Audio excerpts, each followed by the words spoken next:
Olá, meus amigos e minhas amigas, muito boa tarde nesta segunda-feira de carnaval, mas pra gente aqui também carnaval é trabalho, né?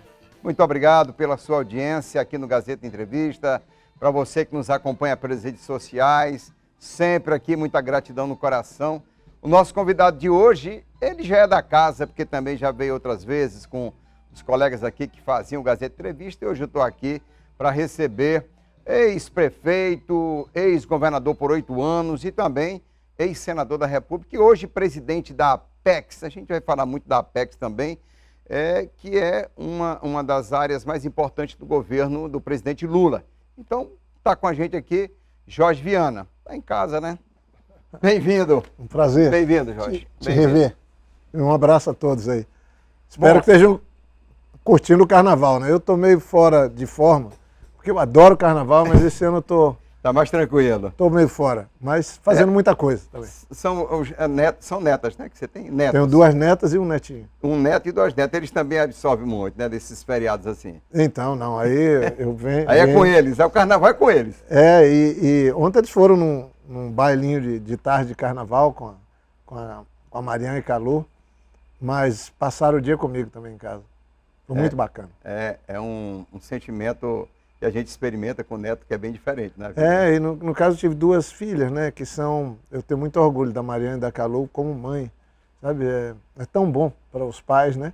Sim. Quando as crias da gente se transformam em pessoas boas, em mães, mulheres boas. Eu graças a Deus, dei sorte e certamente o privilégio é do André, da Clara e da Mabel de ter 2 mães assim que eu me orgulho de ver.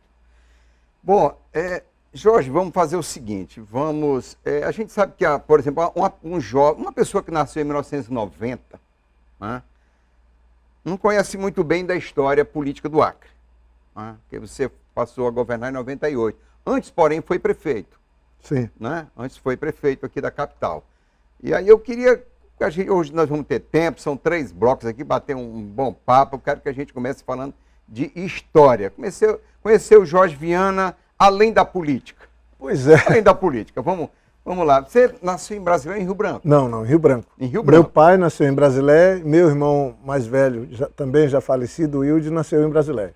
Nasceu em Brasília, né? Porque minha mãe é daqui, e aí o papai veio para estudar, né, e trabalhar. Como vinham muitos daquela época? Né? Muitos, todo mundo vinha. Aí ele conheceu minha mãe, eles casaram, mas a gente sempre passava férias em Brasília, chegou a morar lá um período, aí meu irmão mais velho nasceu lá. Na Rua da Encrenca. Tava lá a casa, né? Casa Viana. Virgílio Viana, Casa Viana. Então, né? Eu diria que minha história, minha família é raiz mesmo. Por exemplo, minha mãe é nascida ali em Plácio de Castro, no Seringal. Eu peguei uma malária no Seringal São Gabriel. São Gabriel, mamãe nasceu. No fundo, a mamãe nasceu dentro da Bolívia. Sim? Porque São Gabriel dentro da Bolívia. Imagina, meu pai nascido em Brasília. Agora, o mais interessante, a mãe da minha mãe faleceu há poucos anos, com 94 anos, também era acriana. E a mãe do meu pai também. Aí já no caso, o pai do meu pai era paraibano e o pai da minha mãe era português. Mas veja, poucas famílias têm uma raiz tão longa. Sim. Porque há mais de 100 anos, os pais dos meus pais já eram aqui dessa terra. Então, eu fui criado nesse ambiente de muito amor pelo Acre, de história. Papai empurrava eu, Tião, meus irmãos, Silvinha, para a gente ler muito sobre a história do Acre. E terminou que isso me levou para ter uma visão mais crítica das coisas, um interesse, né? Eu ficava lá na minha casa, garoto, prestando atenção. Eu ia perguntar como é que era Rio Branco, da sua adolescência, da sua juventude. Então, não, era maravilhosa. Nada de violência, não tinha uma nada. Cidade década de 70, né? Você tinha que ser criativo em tudo, inventar os brinquedos, e era muito, muito, muito saudável, muito bacana. Eu tenho, assim, ótimas lembranças de ter... quando chegava o período dos navios chegar, no final do ano, sim, a gente ia para o porto, eu ia vender garrafa, ia levar, vender algumas coisas. Por isso que eu estou falando, o jovem não sabe que a gente vendia garrafa.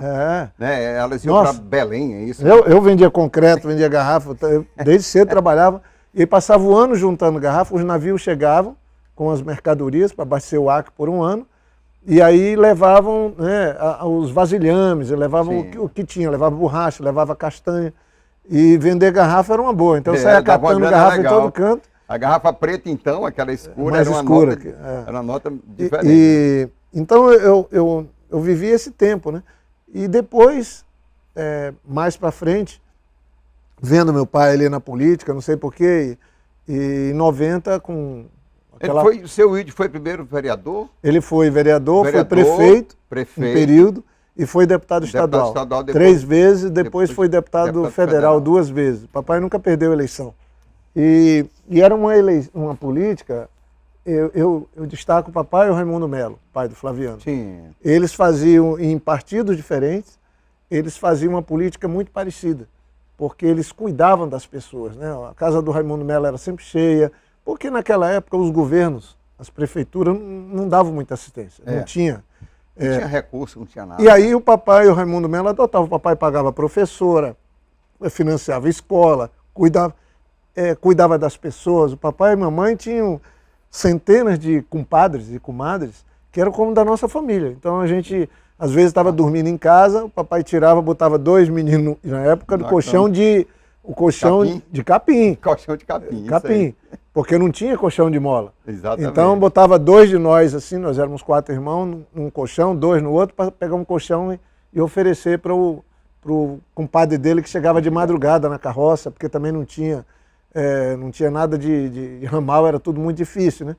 Então eu vivi tudo isso, e aí quando chegou lá em 84, eu, Marina, Tião também, Toninho, Marcos Afonso, uma Binho, turma, né? Binho, uma turma da política, nós começamos a lutar por eleições diretas em 84. Aquele processo, né? Aquele processo de... todo ali. Veja bem, até 84 a gente não podia votar para governador nem para nada. Então nós fomos para a rua fazer atos. Foi um momento lindo, né? Eu era estudante do movimento estudantil e aqui no Acre a gente criou um movimento com o PCdoB, naquela época PT, PCdoB, e fizemos um movimento grande. Tinha também uma turma do PMDB. PMDB era. E aí lutamos pelas diretas.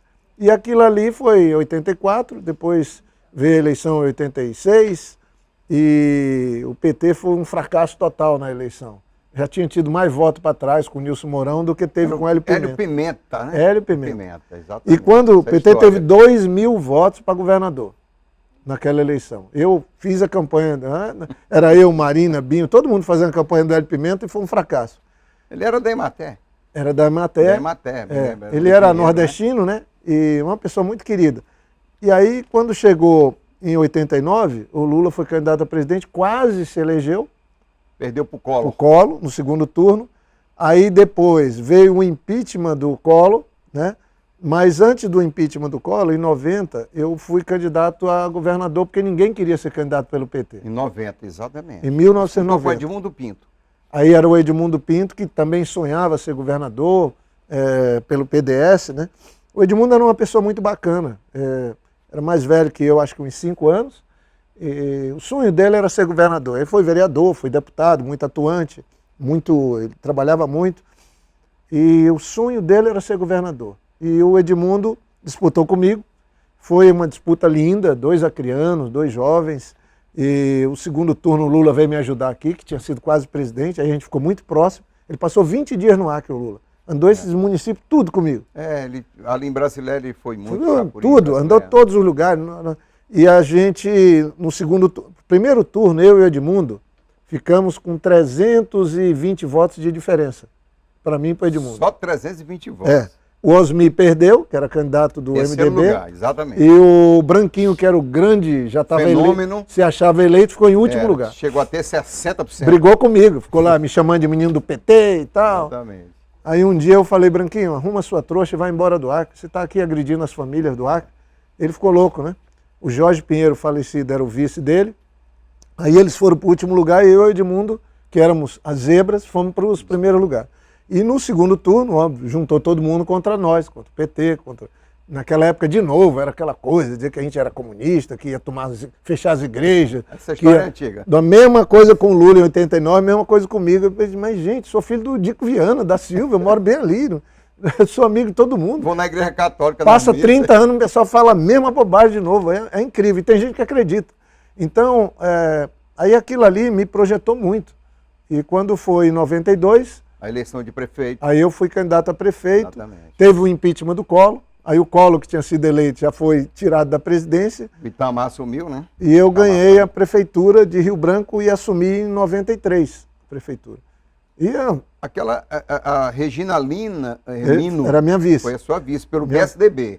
PSDB. Do MDB. Eu já fiz a primeira aliança no Brasil, PT e PSDB, foi comigo. Foi no Acre aqui. O pessoal até comentava como é que pode, que eram adversários que passaram a ser históricos. No plano nacional era no plano a guerra, ali, né? O PSDB no Acre com o PT. O que eu achava muito ruim, porque se o PT e o PSDB tivesse se entendido, não teríamos Bolsonaro da vida, não teria um monte de aventura da vida, Collor da vida, sabe?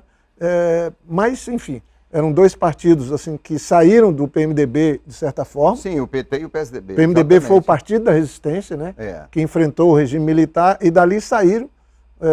Claro que o PT teve também movimento sindical, pessoal das universidades, ABC, os movimentos sociais, o sindicalismo liderado por Lula, e o PSDB foi mais a intelectualidade que tinha no PMDB. Então o PMDB ainda sobreviveu a isso.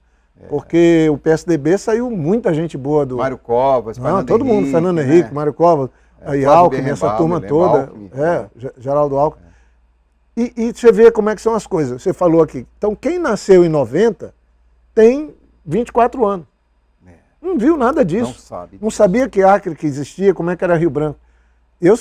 Tem horas que eu fico pensando, rapaz, eu acho que se eu for candidato alguma vez, eu vou pegar um celular e sair, chegar lá no terminal e dizer, você sabe quem fez o terminal? Fui eu quando eu estava na prefeitura. Rua Sergipe. Aí eu vou chegar lá no Parque Chico Mendes. Você sabe quem fez o Parque Chico Mendes? O lugar mais visitado durante muitos anos aqui no ar?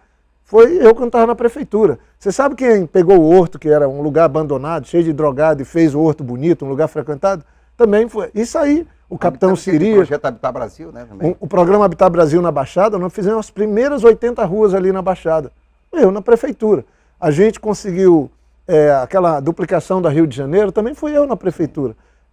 Nós conseguimos transformar também a cidade, as praças, num ambiente bem saudável. Então, ter trabalhado na prefeitura com um time muito bom, você veja, o Bim foi meu secretário de Educação. E depois, quando eu fui para o governo, ele ficou 8 anos secretário de Educação, depois virou governador. O Gilberto Siqueira era o secretário de Planejamento na prefeitura, depois foi 8 anos secretário de Planejamento.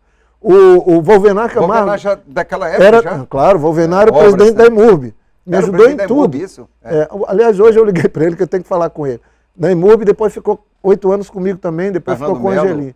Fernando Melo, secretário de Administração. Exatamente. Fernando até outro dia propôs que a gente fizesse uma reunião dos secretários. Aí o Manso era secretário de Fazenda. Depois ficou 8 anos secretário de Fazenda comigo. O Angelim era secretário também comigo na prefeitura. Aí você vai levantando, o Sérgio Nakamura o Toninho era meu secretário de Cultura. Rapaz, era um time tão bom. A Dulce, que é conselheira do Tribunal de Contas, era minha chefe de gabinete da prefeitura, depois ficou 8 anos no governo. Eu falo na boa, para você fazer um bom governo, eu dou aula lá no mestrado de Administração e Gestão Pública. Na UNB, né?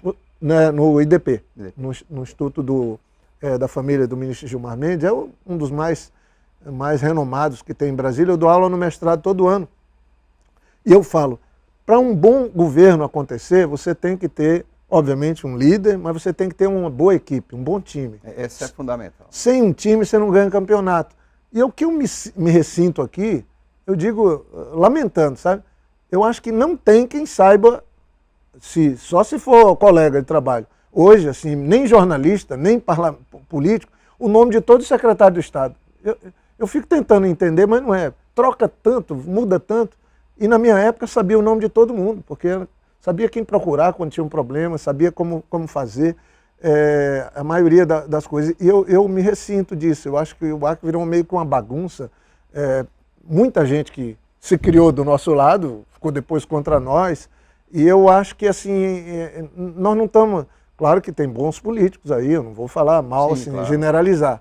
Mas eu acho que está uma safra muito ruim, porque esse pessoal pegou o governo Bolsonaro, que o povo acriano botou os votos todos nele, elegeram tudo, ganharam tudo e, sinceramente, a entrega é muito... Você fala nos 4 anos.